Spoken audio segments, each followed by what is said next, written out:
Good morning, dear students. In soil chemistry, today we are going to see the antisols, vertisols short summary. Like in previous class, we talked about their profile development, how they are productive or not. This we have seen. Now, the third type is insectisols. In insectisol, the soil is having the better development than antisol, but their soil order is less developed. Now when we say the soil order is less developed, इसका मतलब हुआ कि उसकी जो configuration है, उसका जो physical content है, जो पेरेंट मटेरियल है, वो भी वैरी होगा. इसी तरह से उस अल्ट्रेशन की वजह से इसमें आयरन और जो एल्यूमिनियम ऑक्साइड हैं वो नहीं रहते या एब्सेंट रहते हैं. उसकी वजह से इसमें पुअर ड्रेनेज है, प्रोडक्टिविटी, ये सारी जो प्रॉपर्टीज़ हैं या कैरेक्टरिस्टिक्स है सॉइल की, वो क्या होती है, रिड्यूस हो जाती है. So that's why they have less productivity due to poor drainage. ठीक है. और इसके बाद जो नेक्स्ट टाइप आता है वो है एरिडिसोल्स. अब जब ये एरिडिसोल्स है, इसके नाम में ही एरिड वर्ड है. ओके. ये जो एरिड वर्ड है वो रिप्रेजेंट करता है ड्राई. ठीक है. Arid means dry. सो ये जो सॉइल है, ये मिनरल सॉइल जो है, एज़ पर इट्स नॉमेनक्लेचर या उसकी फिज़िकल कॉन्फ़िगरेशन की वजह से या उसका जो कंटेंट है वो उस वजह से ड्राई एरिया में ही पाई जाती है. इसका कलर कैसा होता है, लाइट होता है, इसमें ऑर्गेनिक मटेरियल नहीं होते हैं और उसी वजह से इसमें लीचिंग, मतलब it is not subjected to leaching. Leaching मतलब क्या होता है, जब रेन वगैरह की वजह से जो सॉइल की अपर लेयर है वो बह जाती है, तो नेचुरल है जो सॉइल की जो मेन न्यूट्रिएंट्स हैं वो भी स्पिल अप हो जाते हैं. Means they also they are also washed away. So ये जो प्रोसेस होती है वो है लीचिंग. लेकिन इसमें ऑर्गेनिक मैटर जो होता है पुअर होता है, तो नेचुरली न्यूट्रिएंट्स की भी मिनिमम होते हैं या कमी होती है. उस वजह से क्या होता है, इट इज़ नॉट सब्जेक्टेड, मतलब इसमें सॉइल के जो न्यूट्रिएंट्स वॉश अवे होने की जो इशू है वो इसमें नहीं होता एरिडिसोल्स में. सिमिलरली इसमें जो कल्टीवेशन और इरिगेशन के लिए हम यूज़ कर सकते हैं, लेकिन इसमें प्रॉपर आपको फर्टिलाइजेशन करना होगा. इसमें जो हॉरिजन्स यानी कि लेयर ऑफ किसके किसके रहते हैं. हॉरिजन का मतलब क्या है, जो सॉइल हॉरिजन होता है, it is nothing but the different layers. Okay. ये upper layer, like different layers of soil जो होते हैं, जो आपको फिज़िकल, केमिकल और बायोलॉजिकल कैरेक्टरिस्टिक से सेपरेट होते हैं. ठीक है. जैसे कलर और टेक्सचर की वजह से हर एक जगह का सॉइल हॉरिजन अलग होता है.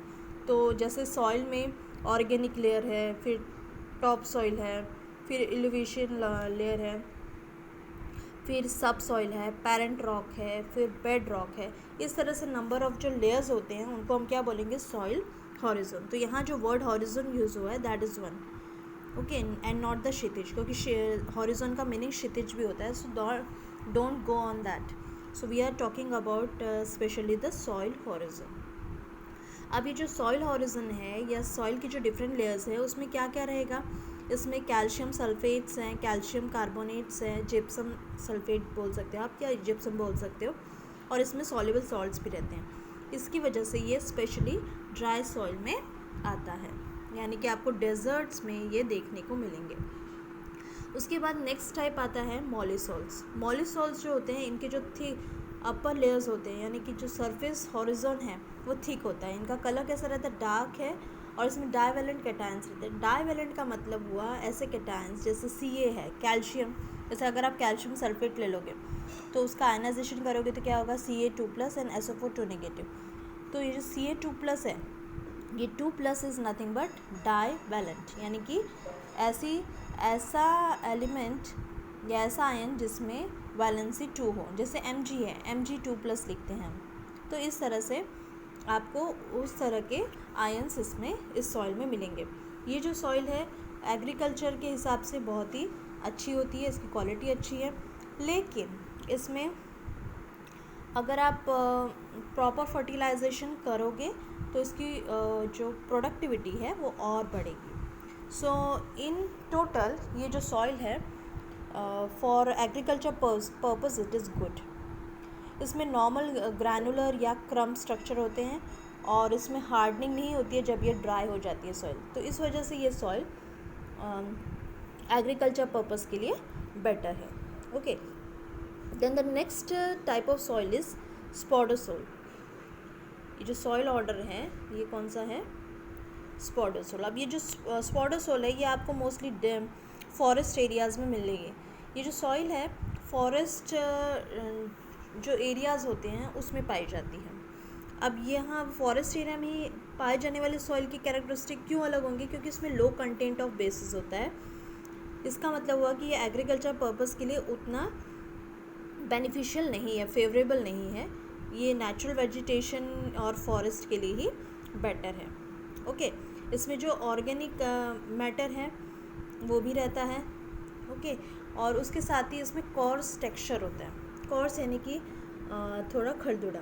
उसकी वजह से क्या होता है, पेरेंट मटेरियल जो होता है लीचिंग प्रोसेस हो सकती है। मतलब जब बारिश आती है या रेन वाटर के साथ जो सॉइल न्यूट्रिएंट्स है they can be washed away, so that is leaching process is mostly occurring in this type of soils.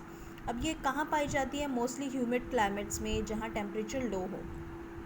तो जहाँ ह्यूमिडिटी होगी वहाँ आपको स्पॉडोसोल्स ऑर्डर के सॉइल मिलेंगे।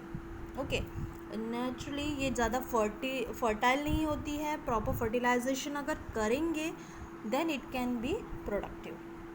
Next type is alfisols. Okay, this is a moist mineral soil और it is mostly having a grey और brown surface horizon. मतलब इसका जो सॉइल कैरेक्टरिस्टिक है वो ऐसा ब्राउनिश या फिर ग्रेइश कलर का होता है। इसमें बेस कंटेंट मीडियम से लेके हाई हो सकते हैं, मतलब बेसेस हो सकते हैं। सिमिलरली इसमें सिलिकेट यानी कि सिलिकॉन ऑक्साइड्स का कंटेंट रहता है या एक्यूमुलेशन रहता है और ये कूल से ह्यूमिड रीजन में पाया जाता है। अब ह्यूमिड रीजन भी जो है वो कैसा है? हॉट ह्यूमिड रीजन वगैरह में ये एल्फिसोल्स ऑर्डर के सॉइल पाए जा सकते हैं या इस फैमिली के सॉइल पाए जा सकते हैं। सिमिलरली ये प्रोडक्टिव होते हैं। इसमें medium to high base content होने की वजह से इसका जो टेक्सचर होता है वो भी बेटर होता है। Next type is ultisols. Okay, now when we talk about ultisols, ये मोस्टली फॉरेस्ट सॉइल है। इसमें लो कंटेंट ऑफ बेसिस होता है, मोस्टली मॉइस्ट होती है और वार्म ट्रॉपिकल कंडीशंस यानी कि ट्रॉपिकल एरिया में आपको ये अल्टीसोल्स फैमिली के सॉइल अवेलेबल मिलेंगे। ठीक है, उसके साथ ही ये वेदरिंग सॉइल्स होते हैं और फॉरेस्ट वेजिटेशन के लिए बेटर होते हैं। ठीक है, इस सॉइल का अगर आप प्रॉपर मैनेजमेंट करेंगे तो ये सॉइल क्रॉप प्रोडक्शन के लिए फेवरेबल है, क्योंकि इसमें जो ऑक्साइड्स ऑफ आयरन है और एल्यूमिनियम है उसकी क्वांटिटी आपको प्रॉपर मेंटेन करनी होगी। बस उतना अगर ख्याल रखा जाए तो ये सॉइल भी एग्रीकल्चर के लिए बेनिफिशियल है। Then comes the oxisol. Now when we talk about oxisols, they are also highly weathered soils. Now in this they are having the clay with hydrous oxides of iron and aluminium. मतलब इसमें iron और aluminium के hydrous oxides होते हैं और clay content होता है।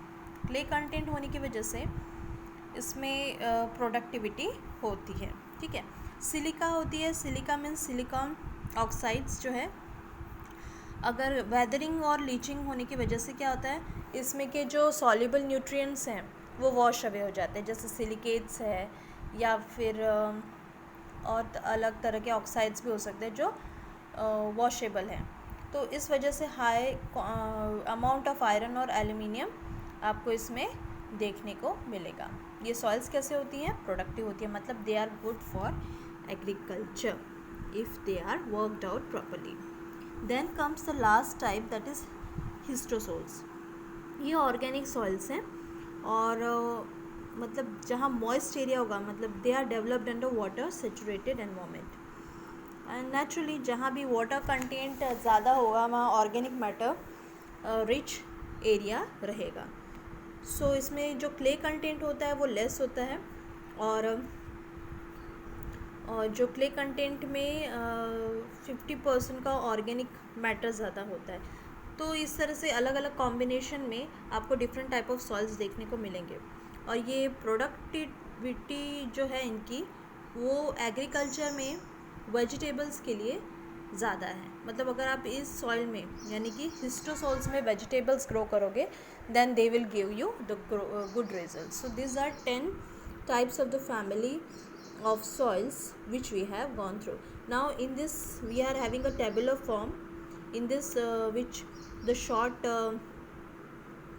in a short way the characteristics or classification of this soils are given, so that you can go through and you can easily identify the difference between each of them.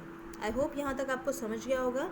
In the next video we are going to see the remaining part. Thank you and have a nice day.